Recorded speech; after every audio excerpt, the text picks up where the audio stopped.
আমাদের এই জীবনে আফসোস বলে একটা শব্দ থেকেই যায়।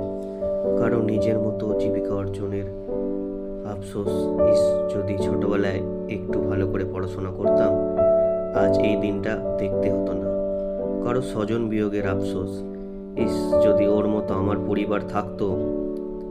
কারো প্রেমিক বা প্রেমিকাকে না পাওয়ার আফসোস, কোনো মায়ের সন্তান হারানোর আফসোস, কোনো পিতার অবাধ্য সন্তানের আফসোস, কারো সুখী হবার আফসোস জীবনে, তো কারো ধনী হবার পরও শারীরিক সমস্যায় জর্জরিত হবার আফসোস, কারো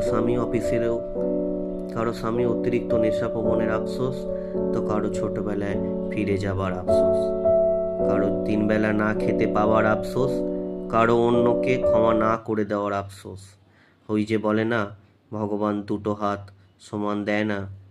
জীবন চলিয়া যায় নদীর স্রোতের তায়, আফসোস থাকিয়া যায় জীবনের প্রতিটি রাঙিনায়।